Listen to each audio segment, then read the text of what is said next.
are going to get started. Good evening.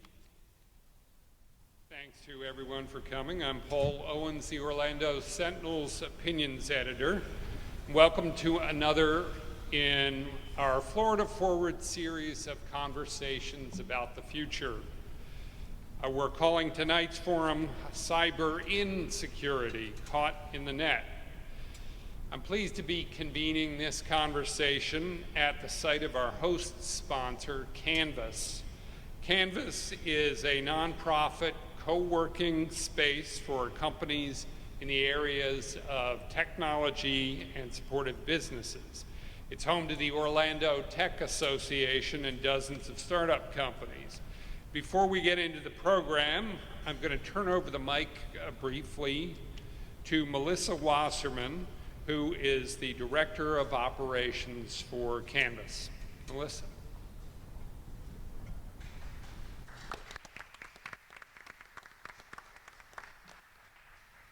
Thank you all so much for being here tonight. We're super excited that the Orlando Sentinel thought of us when they decided they wanted to host this event because we spent a lot of time and effort trying to convince people that there is tech in downtown Orlando. So as he mentioned, Canvas right here, we have 230 members that are all representing tech workers in the tech space. We've also got just graduated our 5th class from Starter Studio Tech Accelerator, so that counts 37 companies that have now graduated from that program. And just today, we did the final interviews for Firespring Fund, which is the first funded accelerator in downtown Orlando as well. So growing tech in downtown is sort of our mission through those 3 nonprofits. If you have questions about any of them, please feel free to contact me. And again, thank you to Orlando Sentinel for recognizing that we are here, that there is tech in downtown Orlando. Thank you.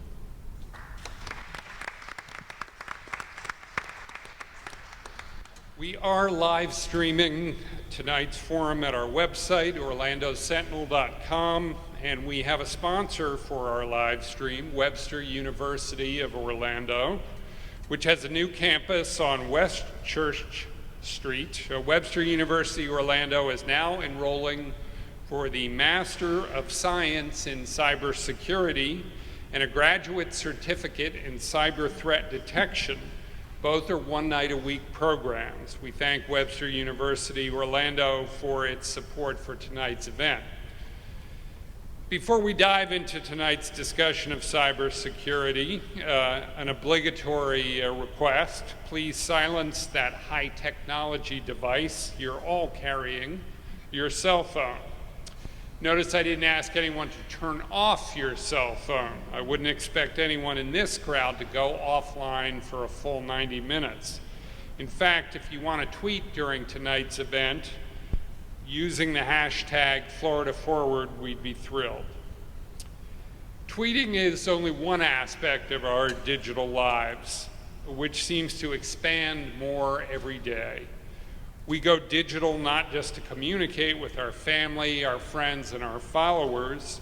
It's how we work, how we study, how we check the weather, how we get directions, how we pay our taxes, how we bank, how we shop, how we refill our prescriptions, how we entertain ourselves, how we secure our homes, and how we keep track of our kids. It may have been how we met our spouses.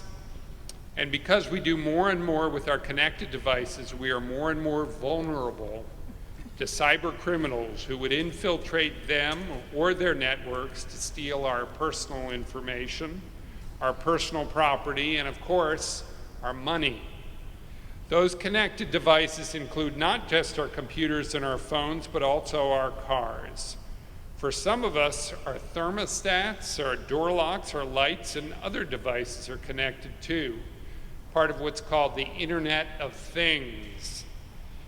And because we're mainly focusing tonight on cybersecurity for individuals and businesses, I'm leaving out the expanding digital footprint for the U.S. military and intelligence establishments, and for private sector providers of critical infrastructure, electricity, water, transportation. We could devote another forum just to that angle. Maybe we will someday. Wikipedia, you didn't think I was going to refer to the Encyclopedia Britannica to this crowd, defined cybersecurity as the protection of information systems from theft or damage to the hardware, the software, and to the information on them, as well as from disruption or misdirection of the services they provide. Norton, a computer security company, says cybercrime has surpassed drug trafficking worldwide as a moneymaker for crooks. Someone's identity is stolen every 3 seconds, according to Norton. How big a priority is cybersecurity? Money is the obvious metric. Worldwide spending on cybersecurity hit $75 billion in 2015 and was projected to reach $170 billion by 2020. President Obama issued an executive order in April last year declaring cybersecurity a national emergency and included $14 billion for it in his 2016 budget. We've seen a steady stream of headlines in recent years about large-scale cyber attacks. Victims are some familiar names: Home Depot, Target, the U.S. Office of Personnel Management, the University of Central Florida. The dimensions of the threats we face can be overwhelming without some help at understanding it all. That's why we're here tonight. We've got a panel of 5 experts. All have questions, and you'll have an opportunity to submit some written questions of your own.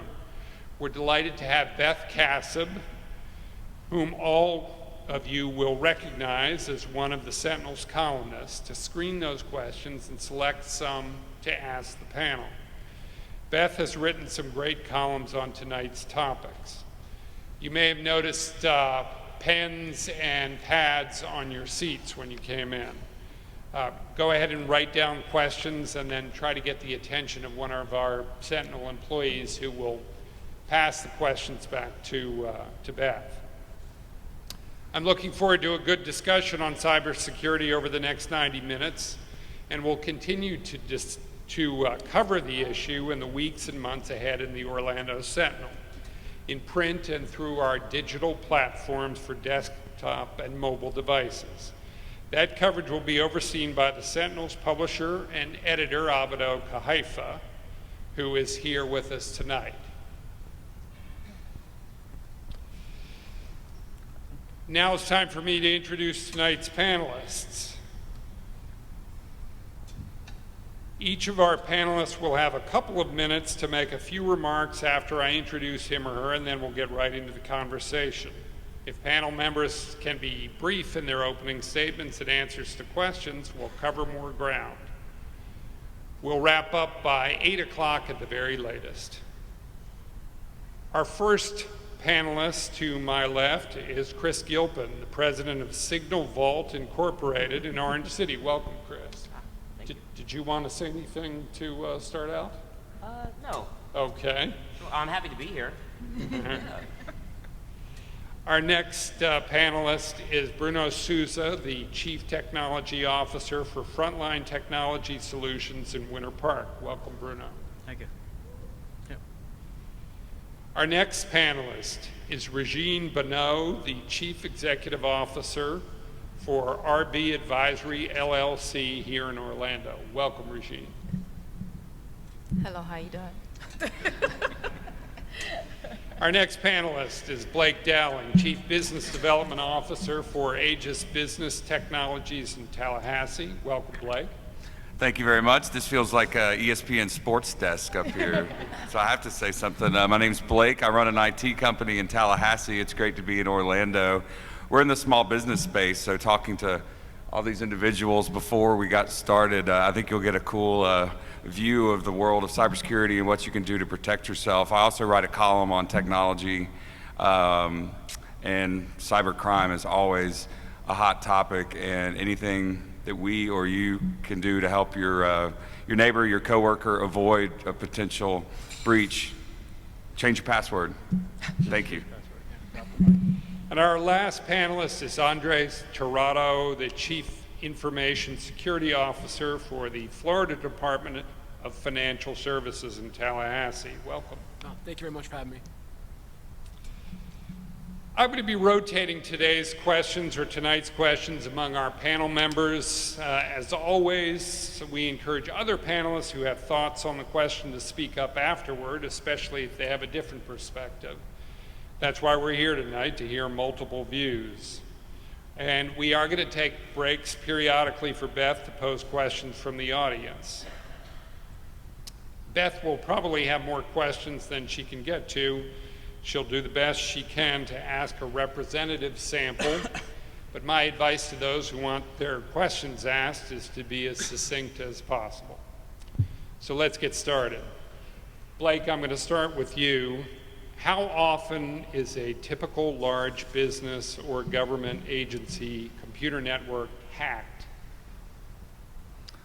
Well, actual hack versus the potential for hacking, there's definitely a difference there, but every infrastructure on Earth, on premise, in the cloud, could be under attack at all times. I mean, we have to be vigilant that an attack could be knocking on your door right now. It could be a situation where hostile spam containing malware, malicious spam is quarantined, and so maybe you don't see it. It could be a call coming in from Microsoft, trying to get into your system. We were chatting about that before, and Microsoft doesn't call you. That's my advice for that question. But we have to be constantly on the lookout for attacks. So I would say be in a constant state of awareness. So Bruno, how do cyber criminals breach computer networks? How do they get in? So number one, I'd probably want to identify what a cyber criminal looks like, right? So there's probably two generic types. One is one who focuses on technology and the ability to get in. But I was actually speaking to my panelists when I used to do a lot of this work for IBM, and I'm a retired gray hat, if you're familiar with the term. The simplest way is via phone call. I can get to a human and via social engineering and probably in a matter of 10 minutes get somebody's password. It is just the nature of what it is. If you have a good spiel, it is a version of a con. So that is probably still to this day, by all the statistics, by Forrester and Gartner, the simplest way to get into a network. Now, there's ways to mitigate this, two-factor authentication and a lot of education, but at the end of the day, that continues to be the most common way to get in. Of course, things like today, we also talk about the proliferity of, Agora selling zero-day hacks. They're now selling for $100 versus thousands.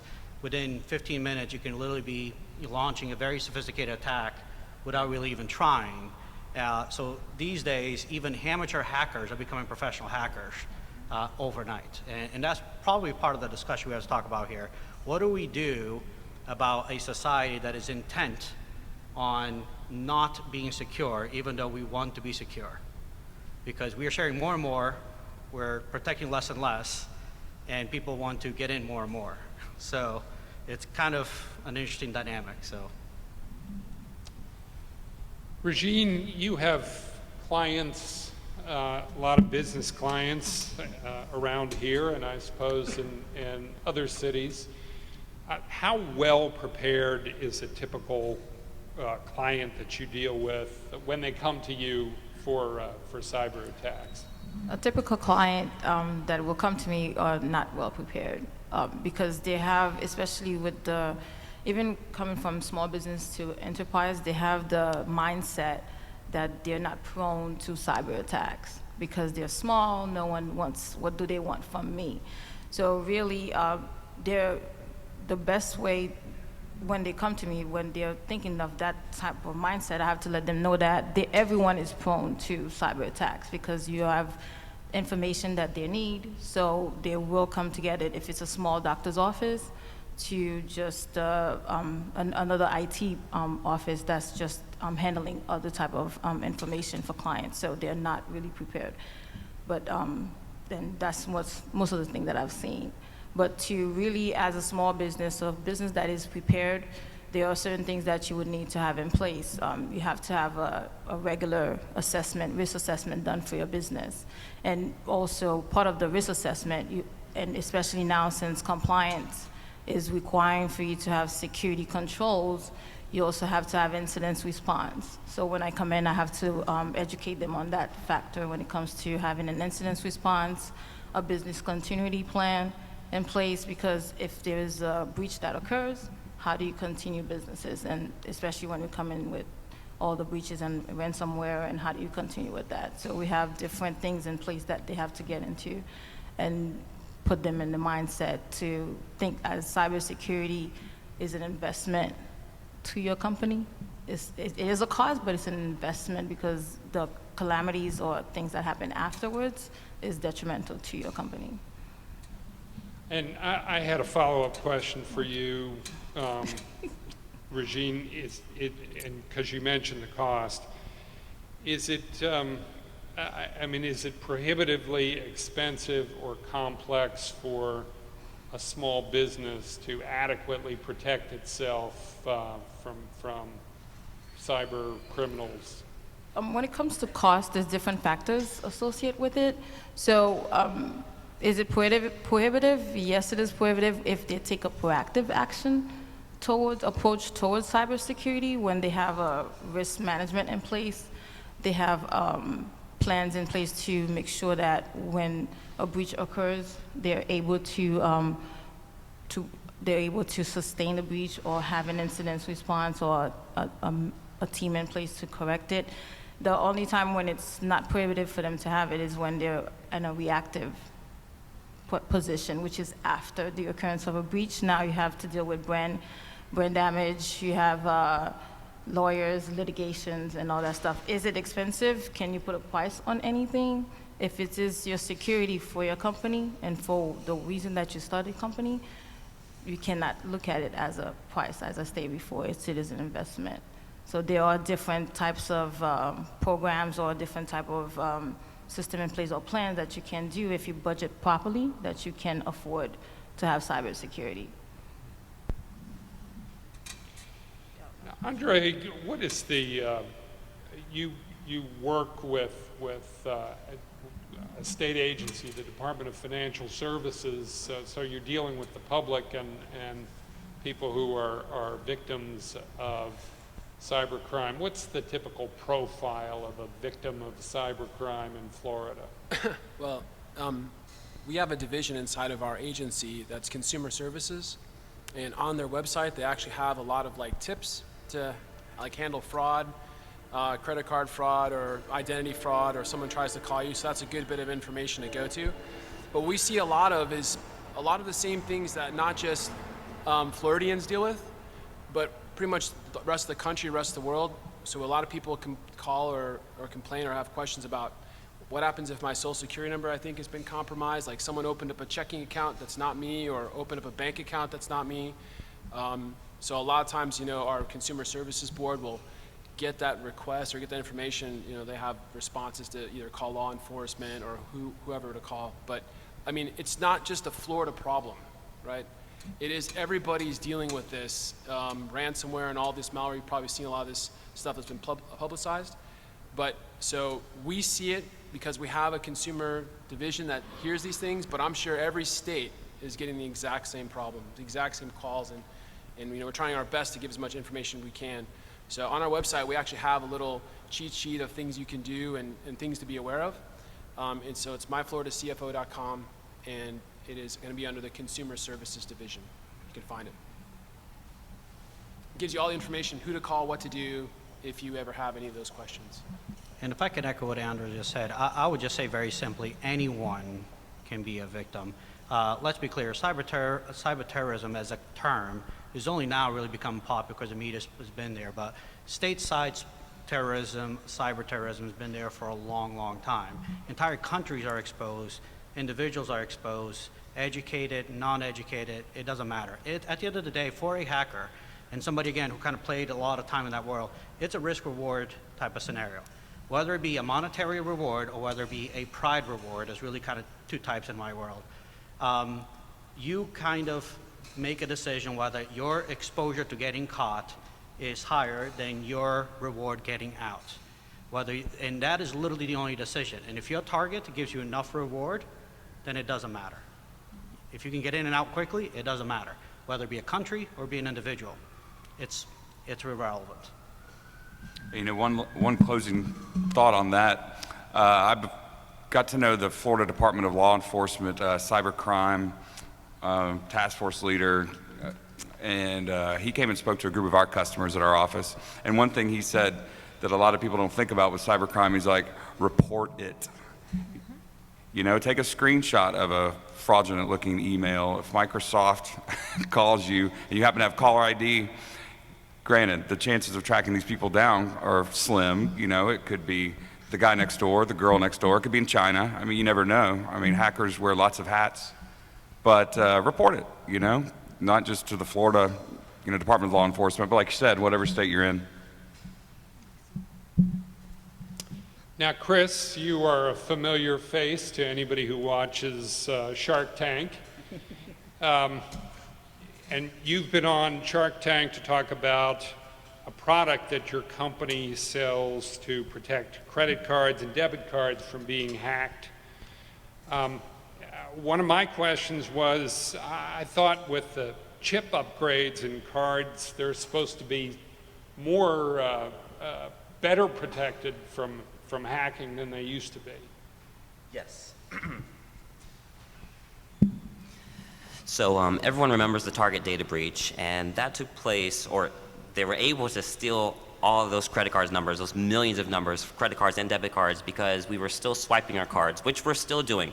Swiping has been around since the 1960s. It's an ancient technology that really no other country uses except us because we're cheap. We don't want to upgrade. That's really the fact. So now we were forced really by EMV, which is Europay, MasterCard, and Visa. They did this in Europe in 2004, I believe. They gave them a deadline. They said, you have to upgrade to this new technology. You have to, or you are going to be responsible for it. So they gave the same thing to us, the same deadline. It was last year, October, and now you probably have all received a new card from your bank or credit card company. You see a little chip on it, and that makes it much safer for us to pay when you're inside of a store. We're not going to see those Target data breaches happen or take place again because that information is encrypted at the point of sale. However, it's estimated 70% of new cards or cards that are in the US in circulation right now contain RFID capabilities as well. And that is what my product protects you from, which I coined the term crowd hacking to describe someone walking past you and basically using a cell phone or an RFID reader they bought on eBay for 25 bucks to steal your credit card numbers. And they can do this through your wallet or your purse without ever touching you or your cards. So to answer your question, Paul, absolutely. The chips have made it much safer for us when we're in stores making a purchase. However, it is up to us to protect ourselves when we're outside of those stores. I'd like to do a demonstration of his product. So I have this card in my wallet, and it was just by, you know, complete chance that we happened to bump into him. But, you know, it's so easy to do that. You know, you said buy it on eBay. You know, if anyone knows anything about the dark web, you can buy a stack of blank credit cards on the dark web, take those numbers. I mean, it is crazy. So thank you for this. Oh, you're welcome. Thanks for your money. Yeah. I actually got it free. Oh, that's right. It's a great piece of swag if you're looking for some. I would add that not only is RFID an exposure that we're all to be aware of, but now we're getting one step further where we're putting some of this technology somewhat weakly encrypted on phones that can be rooted and or jailbroken and gotten. So even though we're trying to skip ahead of something as simple as EMV, you had RFID, you had these phones that is not that hard to get into. I mean, my current organization, we have 7,000 plus devices sitting out there at any given time that we're consistently trying to navigate how to make sure we protect them. So, yeah.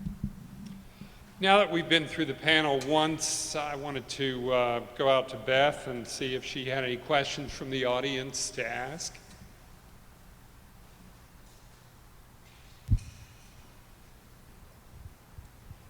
Thanks, Paul. Yes, we do have several good questions already. And I think the first one is especially relevant since we just were talking about the chips. That does make in-store transactions safer, as you said, but what are the special challenges in protecting a governmental entity as opposed to a private entity from cyber attack? Because that is where we are seeing some of the breaches recently, university systems, you know, other local governments. So I guess I'm probably the best person to answer that question considering I work for the government. But so a lot of it comes down to, so my experience My experience in government is I've been here for about a year in the financial sector, public government. I was a private sector for longer my career for that. So I've kind of seen both sides of the coin. And government's been kind of, I think, a little bit slower on the uptake to embrace cybersecurity. Part of it could be budgetary, part of it could just be maybe not making it important, but that has completely changed, in my opinion. I mean, a lot of governmental agencies, you see like OPM, a lot of people have been affected. You see a lot of nation states now trying to actually attack government and get information. It has completely changed. I think governments now put more money and more investment in cybersecurity than I've ever seen. My group has been a direct beneficiary of that. And so I see us as trying to be an industry leader in protecting information because we do protect all of your information, right? We're the financial institution of Florida. We have a lot of your stuff, and we're not the only one. Department of Education, right, motor vehicle. We have all the citizens' information, so it's paramount that we protect it. So we actively are trying to get better, and as a state as a whole. So personally, for me, I talk to all the state security managers monthly, and so I basically get to know, we talk about how we're going to do better things. So we actually are coordinating and working together as a group to make sure that we do a better job. If I can add to that, it's not so much a public entity versus private entity type of problem. I was formerly the CIO for Optum Healthcare, which is part of United Health Group. We were a regulatory unit, very large, and at the end of the day, it's really a methodology and approach to security. We've been very accustomed to dealing with security on a perimeter basis. We establish firewalls, we establish rules of coming in and coming out, and the world just doesn't look like that anymore. Between cloud services, between the ability to share information, security has gone further and further out to the edge, further and further out to the home, and I think that whether it be a state agency or an enterprise, you have to just adapt. And it really starts with leadership in technology, appreciating that that's a fact, and how do you start to live in that new fact? Yeah, I would absolutely agree with that, because we see it as like this Internet of Things, right? All this information that we have is now being spread across basically the planet. So, I mean, they don't actually have to come to my front door to get information now. They can get that information from almost anywhere. So, I agree 100%. It's a matter of actually adapting. Cybersecurity is always changing. So it's just a matter of you actually are, the more vigilant we are and the more support we get as a group and as basically a society, more awareness, the better it's going to be for everybody. Okay, and next question. This is also a very consumer-oriented question. I think it's a good one because this is a lot of people's worst nightmare. If I lose a laptop with sensitive client data, what are the steps I need to follow to remedy the situation? Do you want to encrypt? You can encrypt I'll the say hard drive. this. Yeah. How's that laptop in advance prepared for you to lose a laptop? If you've lost your laptop and now you're trying to remediate, odds are you're in a bad position. Yeah. In theory, this has been steps that your organization or yourself has taken to mitigate. There's very little you can do after the fact if you've not taken the proper steps. So what might be a couple steps? Maybe encrypt your data, use a VPN connection, something like that. Don't save files locally. Well, yeah, don't save files locally, but encryption has to happen before you lose your laptop. After the laptop is lost, if you are not already did not have an encrypted laptop, you already have not two-factor authentication, you do not have tracking on a device, at that point in time, you're in a bad position. If you do have those steps, then there's a ton of very good remedial steps. So if I was going to answer one in order, report it to your IT department, report it to the police. Yeah, absolutely. Report it to police. And this gentleman said something that really stuck with me. Those days have come and gone. People shouldn't be in that scenario anymore. With cloud services and secure cloud storage for your files, you shouldn't be saving something with credit card numbers or any important information locally on a laptop. I mean, even if it's password protected, that's just not a good way of doing business. Yeah, so if it's something for, let's say it's your personal laptop, like not forget about corporate information. Let's say it's your personal laptop, right? You might have like your pictures on there, some personal information, maybe some family albums or whatever you have that's personal to you, right? But encrypting the data, if you want to protect that so no one else can see it or get to it, you have to be able to encrypt the data immediately. So then encrypting the hard drive. So if you have like a Mac, it has it built in, File Vault, right? In some other applications in Windows, you can actually get that encryption, but that's one of the steps. And if you actually care about access, then like Bruno said, it's multi-factor. So that way when you access your laptop, you have like maybe it calls your phone or you have to put in a little PIN code or something. So that way if they do take it and for some reason they actually figure out to break your password, they don't probably have your phone or they don't have the little device that you have with you. So, I mean, on personal level, that's what I would do if I had my own personal laptop and I was traveling around with it, and that's the things you have to do to protect yourself. Okay, and here's another good question. I just received a follow-up. Does the person, do they legally have to notify the clients whose data is on the laptop? I think this habit, it all depends when actually the clients gets notified once they are not able to electronically or erase the information on the computer. There are certain systems or tracking devices already inputted on your laptop that a company needs to activate as they're sending them out to their end users, that they're able to wirelessly erase the information aside from the encryption part of it.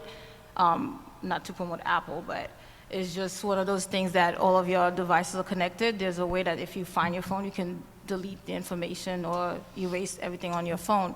There are systems out there also, and also, like I stated before, the tracking system has been implemented on every laptop since 2005. So it's really up to the company to activate that once they issue it to their employees. And upon that, once they assess the situation, if that's not occurred, then yes, they do have to start doing that. If not, the OCC will be happy to inform your consumers for you. I would say this as well.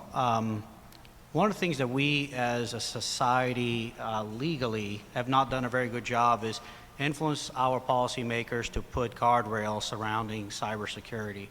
At the end of the day, to answer your question, I would answer, unless I have a binding agreement with that client to disclose such thing, I actually have no regulatory or other governing agency submitting me to. I just don't. If I have somebody's personal information, on the other hand, PII, HIPAA, or SOX violations, then consumers are much more protected than the client actually is. It's a very interesting and weird scenario where I can lose an entire company's data, and unless my agreement with them tells me I have to notify them, I technically don't have. Ethically, I have to, but legally, I don't. Blake, I had a question for you. Who is behind cyber attacks? Is there a typical profile of a cyber criminal? Is it an organized crime gang in Eastern Europe? Is it a teenager who's cutting school? Is it someone unemployed in his mother's basement? What is it? That's a good question, Paul. It is all of those things. It used to just be my cousin, Dale, who drank a lot of Jolt Cola and would download software through the phone line back in the 80s. That was, I'm not using his last name, but, that's how Steve Jobs and Steve Wozniak, that's how they started that's how they started Apple. They made these little boxes to steal, and the technical people at the table can clarify my point, because I'm the sales guy, right? But, they were stealing stuff through the phone line or getting free tone service. Or dialing. Yes, exactly what he said. But it's everybody. I mean, you can go on the dark web through a Tor browser. You can download software as a service, how to deploy ransomware. If you are a criminal, if you have that mindset, that's why it's surpassed drug trafficking by some estimates, granted. It's hard to really tell, what the actual number is. Lloyd's said it was a $400 billion problem worldwide, $1 billion in ransomware paid last year. So the hacker could be you, me, her. It could be anyone. But yes, the mafia is certainly a component of that. Individual hackers, disgruntled former employees in tech sectors. And children. Oh, yeah. Because we've seen it in the state of Florida. Your kids take a state exam every year online, right? Somehow during that exam time, a denial of service attack hits the school, by miracle, right? They knew exactly what, well, turns out that you can actually hire denial services for like really, really inexpensive, $50 to $100 for an hour. And we've actually seen children, or like, high school kids, basically fire it up, and so that they don't have to do their exam or do whatever. Like grades need to be reported online. They say, I want to check your grades online. Let me go check. Oh, system's down. Sorry, can't do it. So, I mean, it's that available. I think that's to the point. The availability of actually kind of being mischievous or malicious is quite easy. And that escalates what actually we see as a trend because of that availability. So people who maybe never had access would never do it, but now that they have access to do some things, well, now they're going to probably do it more often. To echo those same comment, is anyone with enough motivation against risk reward? It has become so easy. When I got started in this industry nearly 20 years ago, it actually required an engineering degree to navigate and not get caught. You could absolutely hack and get in, but to not get caught, it took some skill. Today, it's literally 5 minutes downloading Tor, 2 minutes of a VPN, $100 later, and I have a 0-day exploit that I can deploy to my closest friends. It's literally that quick, and it's scary. Now, those things, for those, if you haven't tried to do those things, they sound like they're hard to do. They're really not. You don't even have to go to the full dark web. I mean, we kind of, by the way, I want to kind of clarify, we use the term dark web a lot. The dark web is actually pretty small. The deep web is massive. If you're not familiar with this, statistics say out there the surface web, which is what we use, is only 10 to 50% of the entire web. 90% is the deep web, and about 5% is the dark web. The dark web is the dark marketplaces that the FBI and agencies are focused on. The deep web, where Silk Road operated for a long time, where Ross Ulrich really exploited that, he found this middle place where it was unindexed by search engines, and he was capable to operate by circumventing the rules that the government was even looking at. By the time they realized what he was doing, he was a billionaire. Those are the Ross Ulbrichts of the world, which is a very smart guy, are really what I would consider the typical prototype. He had enough motivation and just enough knowledge to get what he needed.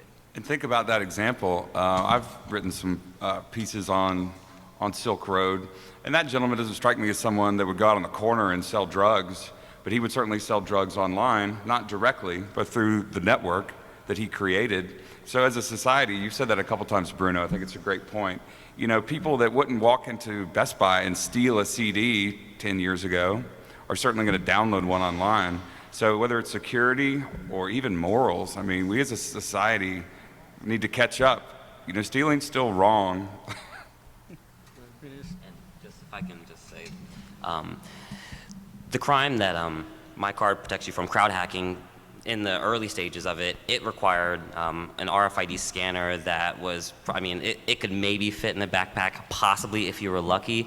Now, I'm sure everyone in this room has a phone that you could download a free application and you could start doing this crime right now for free. So, you hit it right on the head. Accessibility to these new technologies, and it's kind of like just dangling that apple out in front of that person, and they just see an opportunity, and some are going to take it, some will, stay on the high road, but it's just very easy for someone to become a hacker now. So I don't think there's really any demographic for them. It could be anyone. Chris, I'm going to ask you, at the risk of asking an obvious question, what happens when cyber crooks hack your credit card? How do you deal with? Is it just a matter of calling up the company and getting a new card, and then you just move on? Typically, it depends on who you bank with, or who your credit card company is, who's your provider, but typically they'll catch it for you. But I always say you should be watching your accounts daily. You should have those alerts set up on your phone. You get a text whenever it's being used. But of course, you're going to cancel that card immediately. And what did you mean to say? Or did you ask me what happens on their end, like what the criminals do with the information, or just for a consumer? Well, is it just are you just at risk of their unauthorized purchases, or does it go beyond that? It can go well beyond that, absolutely. It just depends on how much information they capture from you. So how many people carry their social security card on them? Like how many people have their social in their wallet, purse right now? Don't raise your hand. Yeah, okay, yeah.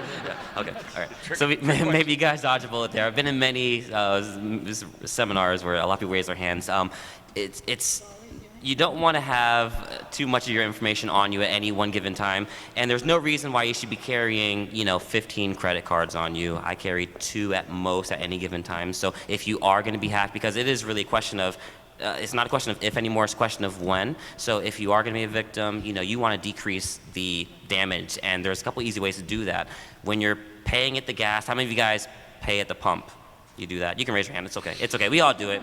It's hot. It's Florida. You're not going to get your kids out of the car, go in the store. It's crazy. So you should use a card on those daily purchases that we know are high risk. For example, when you're in a bar starting a tab, for example, horrible idea, by the way, or you're giving your card to a server who's going to walk around the corner through the woods. They could leave for 5 minutes with your card. Who knows what they're doing with your credit card? So just make sure you're using a card that isn't your debit card, and it's not that high limit credit card. You should have a low limit credit card that you use for those purchases that we consider high risk. And then when it does happen, when you are a victim, it's not going to put you in a bad position because they charge $25,000 on your card. Maybe it's just $1,500 they maxed out on this particular card. Yeah. And he just made a great point about pinned transactions. So say there's a RFID swiping device attached to a gas station pump, and you've entered your PIN number. Bam, that's called a PIN transaction, and correct me if I misspeak, you can't get that money back. Yeah, it's gone. It's gone, yeah. So great thoughts. I will say a little bit too. Realize that sometimes stealing a credit card is just a gateway to the next step, right? Hackers look for front doors and back doors, kind of how to get it. So your credit card, you live with a Max Stripe, you can swipe it for $5, and I'll have your name, your address, the last 3 transactions are usually quickly flashed up, and the credit card number.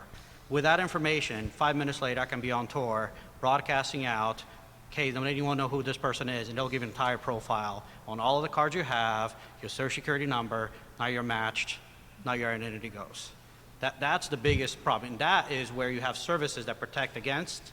I would argue they're effective, but that's what you pay for, in theory. Just to touch base on a personal level, I was hacked myself.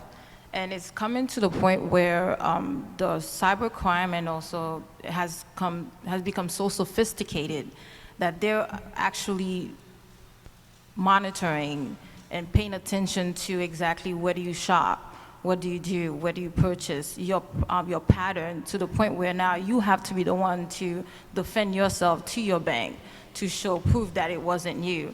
My personal experience was I was in Maitland at one time. I used my card just to purchase water at a gas station I usually purchase from. Next thing I know, I'm like getting alert.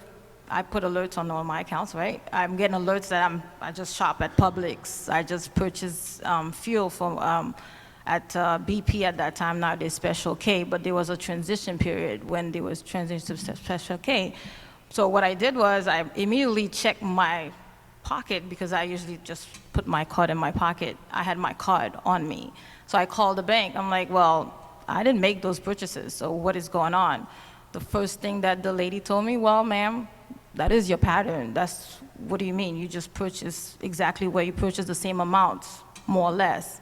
So she gave me, I had to become the detective at that point and do my own investigation. So I had to call the gas station, get the information from them. Just so happened the manager was there. As she was reviewing the tape, it was a male version of me actually providing identification and the credit card and to actually purchase. So now, if it wasn't for that, I would have lost close to $500 on that day. So now, aside from that, you have to also be mindful of what you do, as Chip was saying. Be mindful of where you shop. Try to actually change your routes a little bit, so you're becoming your own investigator, your own detective, and your own CSI or SVU, as you want to put it, because that's what I had to do. So really, is that the issue is as escalated to that kind of sophistication, to the point where you will become the investigator. Beth, do we have another question from the audience? We do, and these are, again, consumer-focused. I'll say, too, when I wrote a column recently about identity theft, an Orlando police officer told me that he was surprised anyone continued to physically hold up a bank anymore because it is so easy to steal money or run numbers, as they say, online. And then the other alarming thing that jumped out at me is that apparently on the dark web, our information is available for as little as 50 cents. Correct. So, so along those lines, question from the audience, is law enforcement taking theft of money online seriously? What is law enforcement doing? And a second part to that, how can people protect their information that is on the web, particularly a social security number? Don't use one. I'm not kidding. Get an ITN immediately. Get an ITN and use an ITN. You can cancel that and get another one. Use your social security number. The second that hits, Agora, so is everyone familiar with Agora? It's kind of a new marketplace. It sits on behind Tor, not that hard to get to. 5 minutes, you know somebody's last name, you can pull whatever information. Once your social security hits Agora, they're just waiting to get your address, and at that point in time, it's very difficult to reverse. So do not use your social. And what is it? Did you say ICANN? Agora. Okay. ITN, yeah, and it's an identification number Okay. as opposed to a social security number, yeah. Issued by the IRS. It's issued by the IRS? Correct. Okay. As an alternative to your And is social there, can you apply for that online? or- Anywhere, yeah, you apply for online, there's Okay. a form, it's literally a one-pager, and you can get as many ITNs as you want with the IRS over the years. So it gets exposed, you just cancel it and And get wh- another one. And what does that acronym stand for? It's, what is it? Isn't it a tax identification number, I thought? Is it Oh, yeah. okay, okay. All right. And as far as the law enforcement goes, I actually work with the FDLE, federal, the Florida Department of Law Enforcement, and what they call their fusion center. So their fusion center is essentially a lot of acronyms here. So one of me, this is of course an acronym panel, but MSISAC, which is basically the state level version of Homeland Security's basically watchdog program. So Homeland Security basically feeds all the states through their MSISAC centers. The Florida Fusion Center is that center. And so what happens is all that information that they see from consumers or agencies all gets translated back and forth. So information across federal space and basically across other nations gets fed into the Florida system.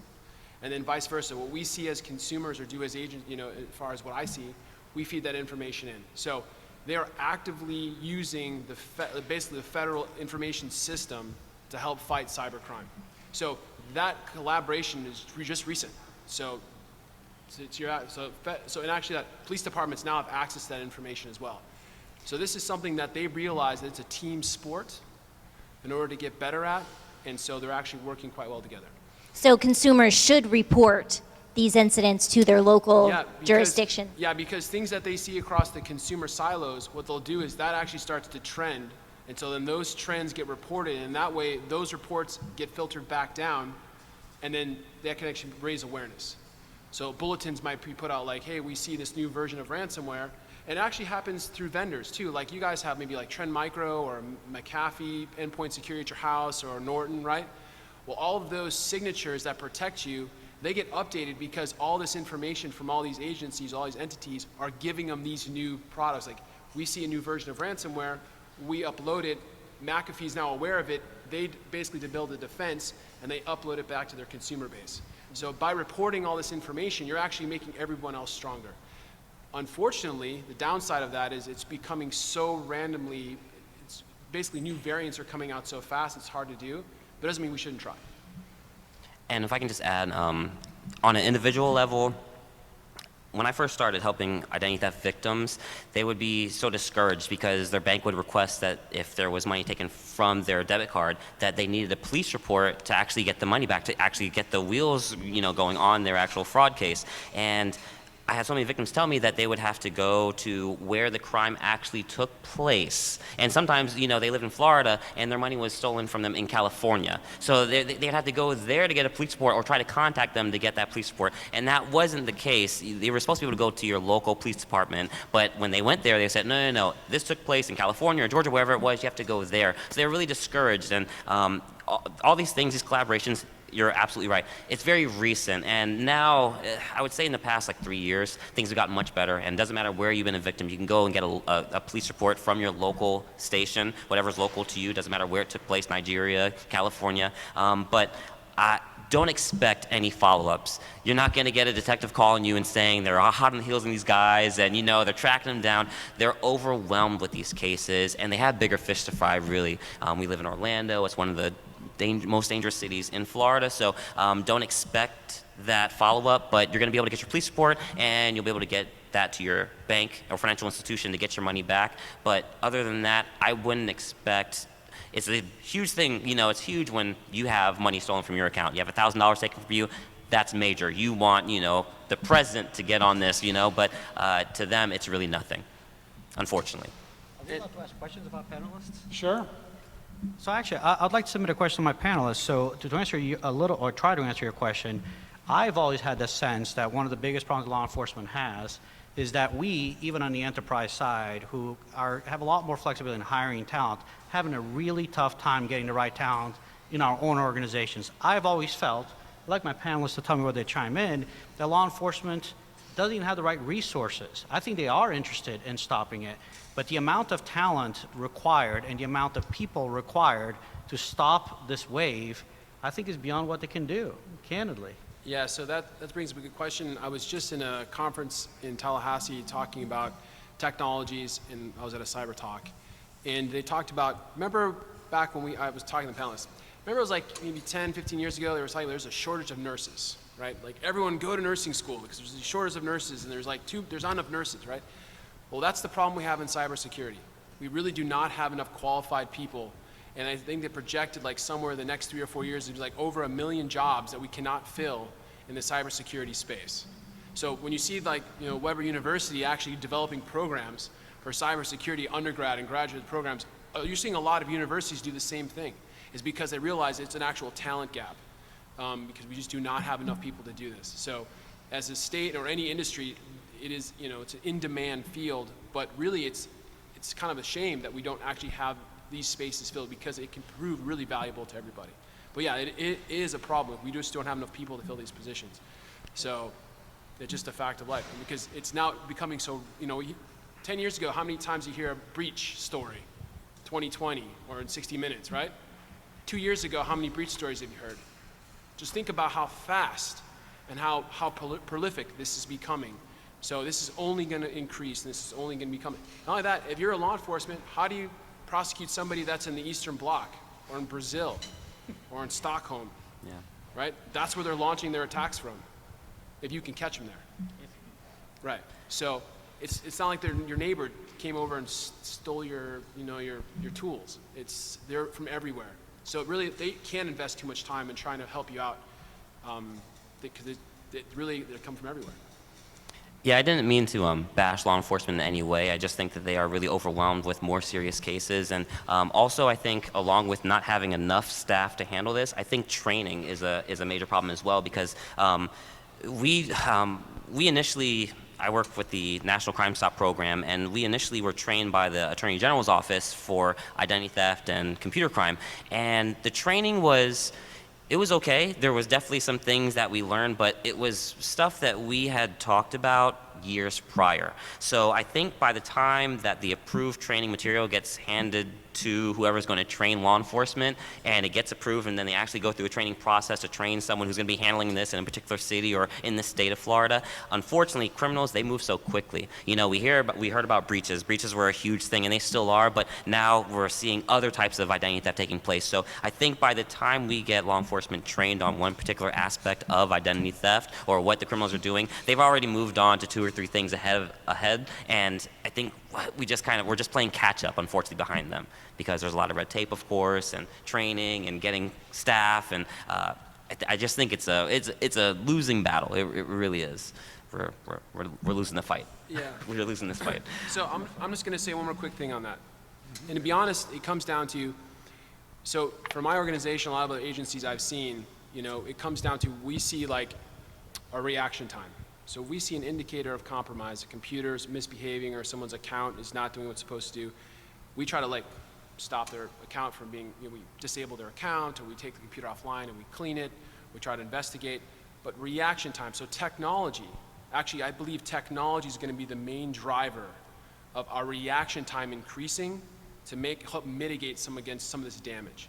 So as we build out our programs, we have to build in more technology and automate our reaction time as soon as possible. So some of those things might be like, I don't know, artificial intelligence, right? They have artificial intelligence to help like manage help desks now. So you actually have, there's applications out there, actual software that actually can answer phone calls for you and actually actively learn how to do things. Well, what happened if we applied that to information security?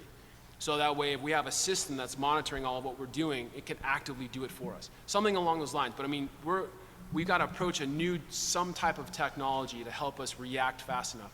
Because if we can if we see something and stop it within computer time, how effective can the bad guys really be? And that's kind of like how I see the future of information security. Otherwise, we're going to always be behind. If we have to let an analyst take a look and look at all this information, they're not going to catch up. So it has to be some type of automation possible.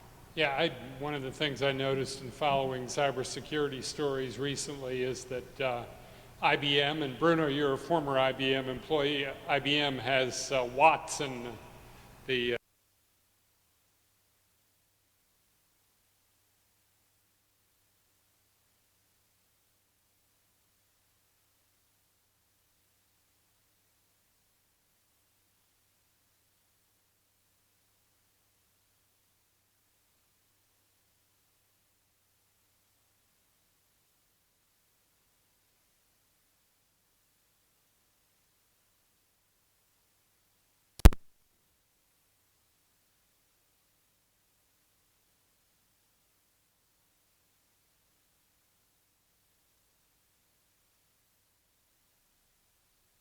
birth, your social security number, your family members' information, health insurance information, and also your billing information. So because sometimes if you have a co-payment, you have a credit card information in there.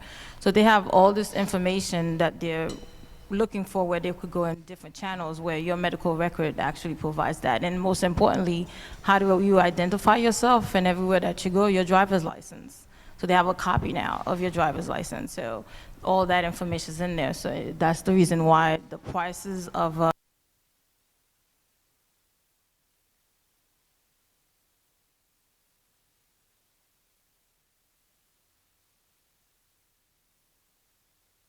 was at Optum, and again, a lot of our role was protecting some of this, and EMR and EHR was very popular back then.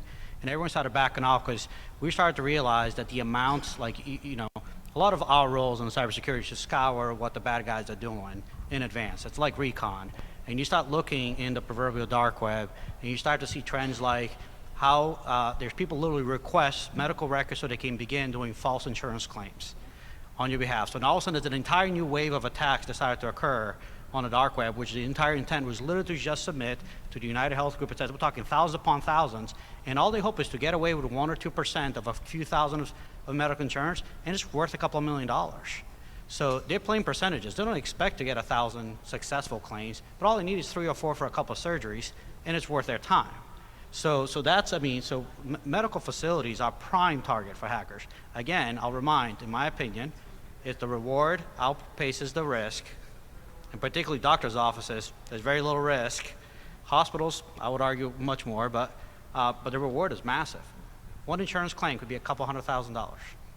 That's all they got to get away with it to make it worth it at a time. How about academic institutions, universities? Are they vulnerable? Well, UCF has actually showed us that they are vulnerable, and it's the same type of information that they're looking for. And if some students have clean social security numbers, they never had a credit card issued or never used it. So now this is also, they can use that and get a credit card and get some type of financial rewards from your social security. It has even trickled down to, let's pass universities, your child who's 3 years old. If you're not paying attention to their social security number or actually checking it, monitoring it, they could be also purchasing a home all the way in New York City or another state, and they're 3. Yes, it's a good thing they have assets now, but when it goes in foreclosure, now their credit is done, and it's actually a big situation that's happening. So universities, hospitals, doctors, any offices, they have the same information, but these two carry the same type of information that I can get from one file. Beth, did you have a question? Yes, now that we're getting several questions from audience members here, now that folks are aware that they should not use their social security number, what can they do, if anything, to go back to those credit cards or doctor's offices or insurance companies, as one person mentioned here, and take back that information or somehow change it? I don't know if you can really put the cat back in the bag, but what... It's not as easy as, it should be that easy, but it really is. It's going to require a lot of legwork, but here's what I would submit. Imagine for a moment that you left your social security card at a bar. What steps would you take? Let's say if you got to that bar and it wasn't there, but you were told that it was at the next bar. Would you go to the next bar? Odds are you would.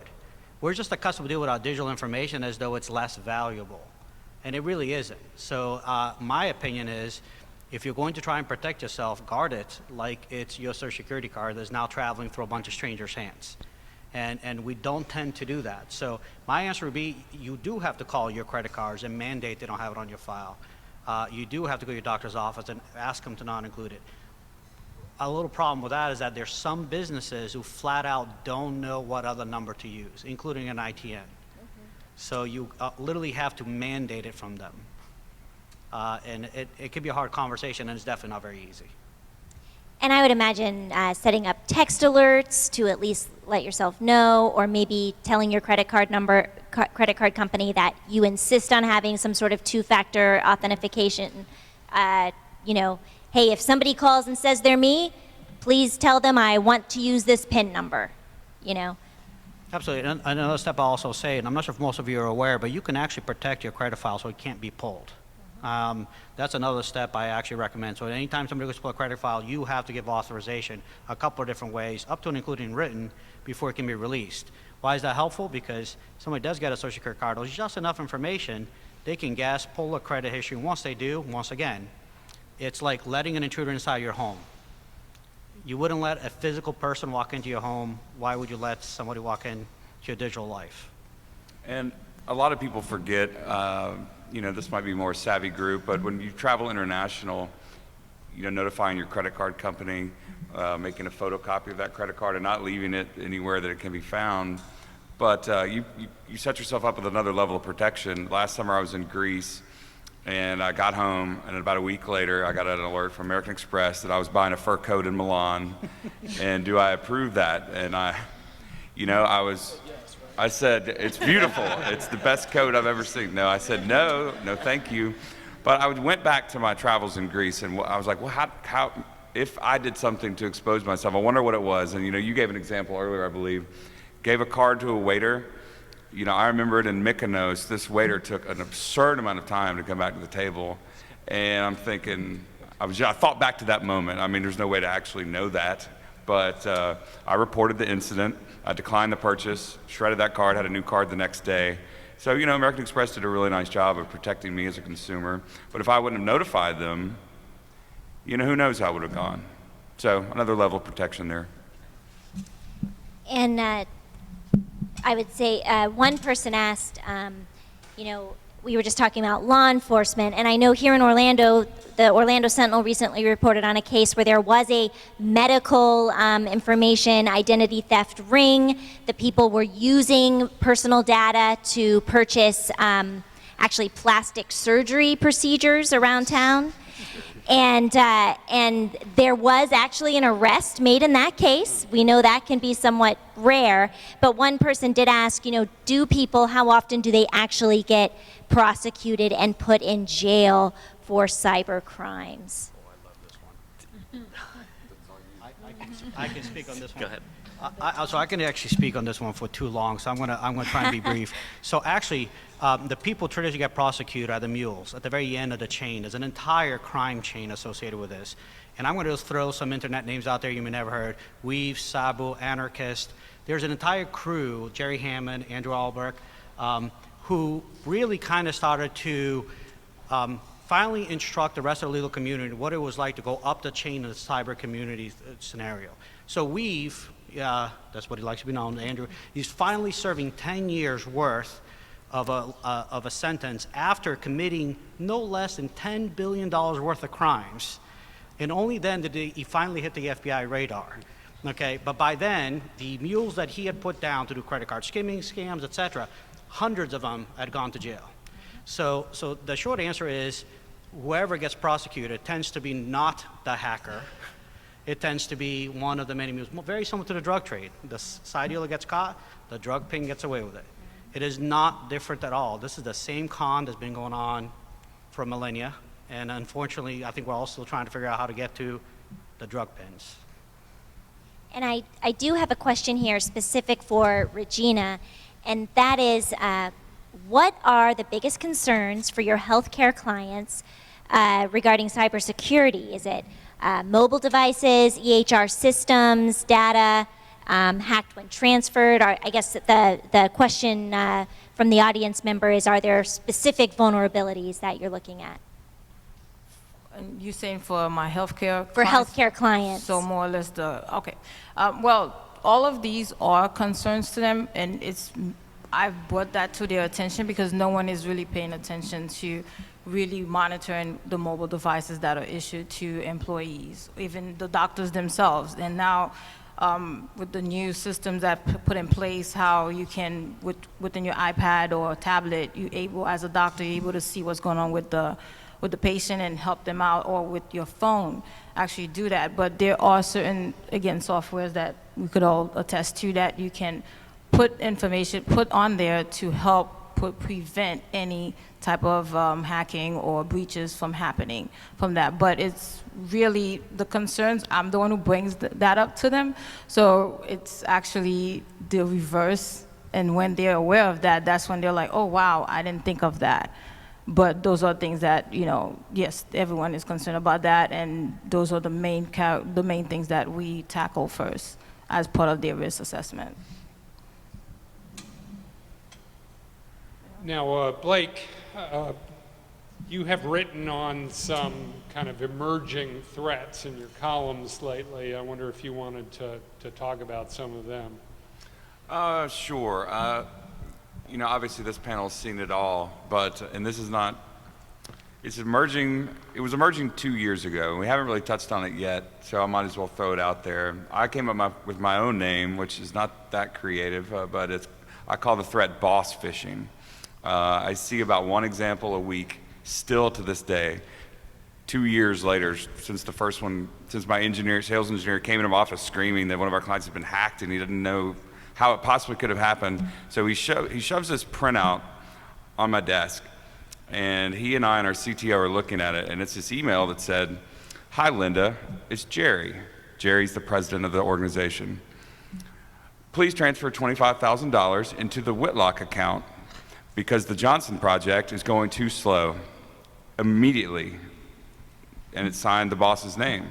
So they socially engineered this target to find out who their lawyer was, what projects they're working on. So it wasn't just like, I'm the king of Nigeria and you need to send me $12 million, or I have $12 million to send you, or you get 10%. It wasn't this vague spam that antivirus and anti-spam software is caught up with. It was a very targeted attack. And you see it as recently last week, the Florida bar had one. But what went down was a criminal registered a domain that was one letter off to their actual domain. So if their company was construction.com, it said constructions, there was an S on the end, and it was jerry@constructions.com, sent to the accountant. They had a multi-office organization. The accountant was not in the same office as the boss, so there was no Jerry's walking by like, hey, why do you want this money? They were a multi-million-dollar company, so it's not like they're watching every dime, and they did business like this. So they sent $25,000 to that bank account. They identified the problem a month later in a management meeting, reported it to the police, and the police said, why'd you send money? And what you can do to protect yourself, cyber crime insurance, cyber fraud insurance is available to corporate America now. If you haven't investigated a policy, you should do so. But that crime and 1,000 variances of it are going on constantly. And you'd be surprised how many people fall for it. I've had 2 clients fall for it.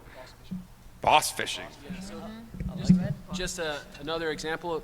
You guys heard of the Minnesota Timberwolves? Right? The same thing happened. Like essentially someone impersonated their president and all of their W-2 information was released on the whole organization. Boss phishing. Yeah. So, yeah. And by the way, that's actually, Chris here just made it know every time that Andres talks, the train comes by. So I'm not sure what that means. So Andre, would you like to say it again? Yeah. I was going to say, so phishing has been around for a while, but phishing really is just a derivative of social engineering. And early on, I kind of started talking how important it is to make sure that we educate consumers, we educate ourselves, we educate enterprises, because these scams are getting increasingly sophisticated. That, at the end of the day, gets about as sophisticated as it gets. Most people are not going to catch it unless you're paying a ton of attention. And the second you do, and you get educated, they'll come up with someone new. It just, so it's just about being uberly aware. I to this day, I get emails from Apple all the time offering me free stuff. I'm not sure about you guys, but the odds of Apple actually offering me anything free is 0 to none. So just press delete. So. And the one other one that I see the most of in the small business space, we've alluded to it a lot, but crypto locker. It could come in a million different ways. It's ransomware. It's when your files get encrypted, you literally see on your screen a clock ticking down. You have 72 hours, 48 hours to pay me 500 Bitcoin. That way they can't be tracked as easily by law enforcement. They hold your encryption keys. Maybe they send you the encryption keys if you pay. Sometimes they do, sometimes they don't. You never want to pay these people because as a society, what's that telling them? Well, somebody else is going to do it because people get money from it. You know, we advise people to go to their robust, redundant backup that they have, which for a lot of small business people do not have that. But CryptoLocker could come in as a fake UPS email, could come in as, hey, Florida bar member, you're late on your dues, here's your invoice. That's the one I saw last week. I had 25 lawyers calling me going, what is this? I just clicked on it. But anyway, you can Google it for more information, but that's the high-level view of what that type of ransomware is. To give you an idea of the scary part of things like CryptoLocker, so CryptoLocker hit the market approximately 5 years ago. It initially hit really Silk 2 for $2,000. You can now be bought on Agora for 5 cents. It is that quick. Chris, question for you. Will the greater use of biometric identifiers like fingerprints or face recognition eventually eliminate the threat of cybercrime with credit cards? I think it will. I'm afraid actually of getting that far along. Cell phones are already one of the most commonly stolen physical items. Your cell phone is, cell phones are a hot item. You can sell them on Craigslist within 5 minutes of stealing one or at a gas station. Now with services like Samsung Pay or Google Pay, Apple Pay, where you're placing your credit card information on your phone, it's just to a criminal or a hacker, they've just made your phone much more valuable. Now, I guess I've seen maybe too many, scary future movies where, they can't unlock your phone unless they have your fingerprint, so they need your phone and they're gonna cut your hand off. I'm not too thrilled about that. But I guess in a lesser form, I would be afraid for maybe a woman who's forced to go to, when we get to that point where, we're able to use her phone to pull money out of the ATM, I guess, where a man or, criminal forces her to go there and unlock her phone with her finger to do that. So I think it's good and bad. I like biometrics. I love facial recognition. I love, especially for like a hospital or someone who has, 1,500 phones in circulation. One, you're able to tell your staff how they need to handle that phone, but if the only way to unlock it would be their own fingerprint, I think it makes client information much safer. But I think eventually we will, but it will at one point. I can't say 100%. I mean, I think they'll still get around that. I think they will always find a way to get around whatever technology or security we have in place, but it'll get us closer to that point where it's going to be too much work for them to want to do it. Yeah, and to Chris's point, I mean, honestly, what you're asking for is basically multi-factor authentication, right? So that kind of means like, what other factor is you? So by really big quick definition is that I have a password. I know this, so it's something I know. Something who I am is my biometric capabilities, or something that I have, my phone. So you have one of those other things besides something you know, your password is considered another factor, so multi-factor. We really have to be able to demand that any interaction we use with business must be multi-factor. Like, would you use bank accounts that don't have multi-factor? Maybe don't use those banks. Like, if you log online and they can't validate it's you by another factor, don't use them. But as a society, we maybe have to like start, I don't know, some campaign, but every business should be mandated to use multi-factor authentication. So some way of interacting with them. How do they validate who are you, right? LinkedIn just got all their information stolen, now people are seeing it, but if LinkedIn mandated or basically gave you the offering to use multi-factor, those passwords really don't mean much, because essentially they can't take your phone or your finger or whatever factor they use. So I would look it up online. There's free applications to help you use multi-factor. And so you can try to enroll that, use that, but multi-factor is one of the best ways to help protect yourself. So is it foolproof? No, nothing's foolproof. Correct. Is it a big step up? Absolutely. Yeah, I was going to say, no, you kind of stole the words. Nothing is foolproof, but here's why. I tend to think conceptually of security as not to the sum as how one fights a disease, right? You inoculate yourself a lot of ways. You take vaccines, you take care of your health, you work out. But at the end of the day, it may still not be the answer. Because let's be real, and somebody can check my facts on Google real quick, but I think the FBI has been broken in like 12 times, the CIA like 7 times. So if they can't inoculate themselves, then we probably are up, really not in a good position too.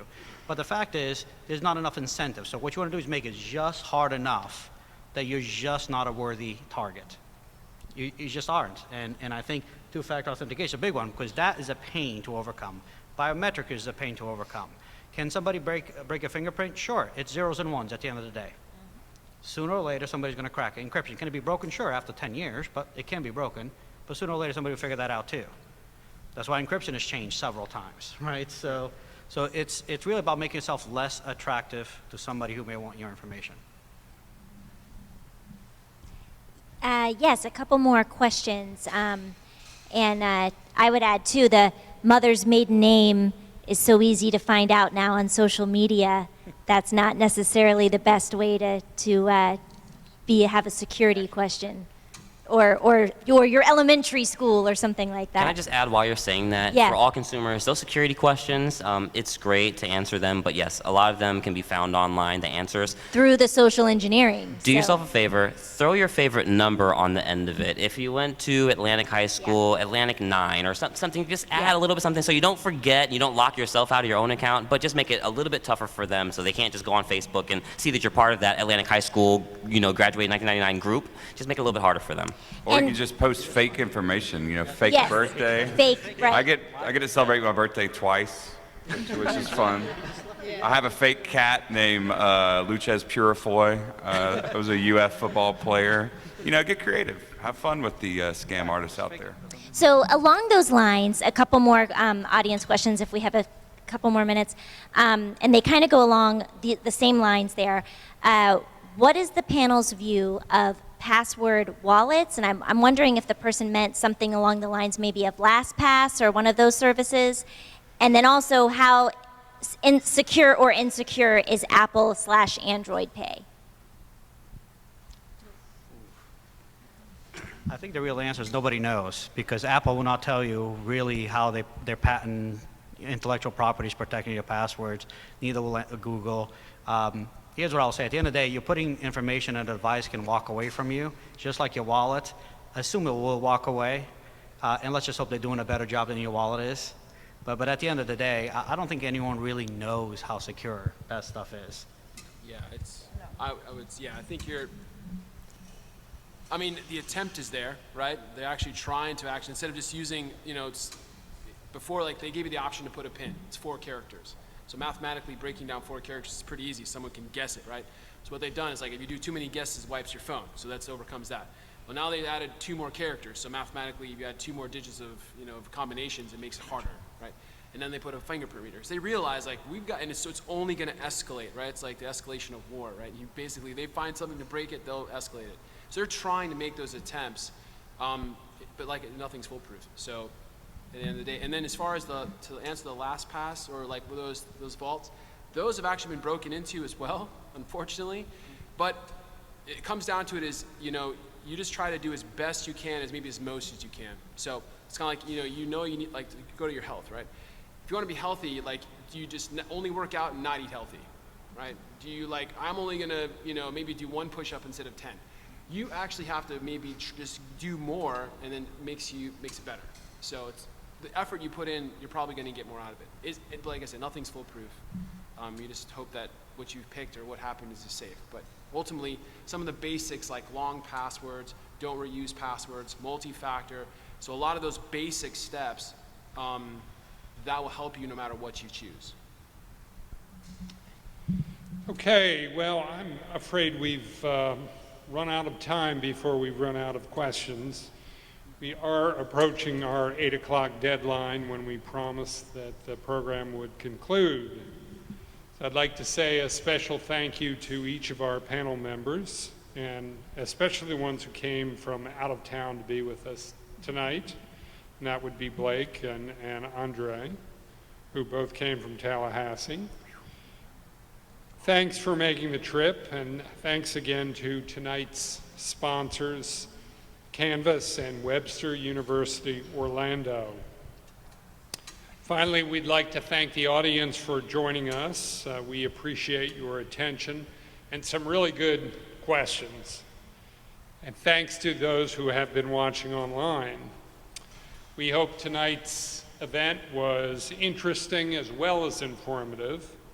You can look forward to learning more as the Sentinel continues our coverage of cybersecurity.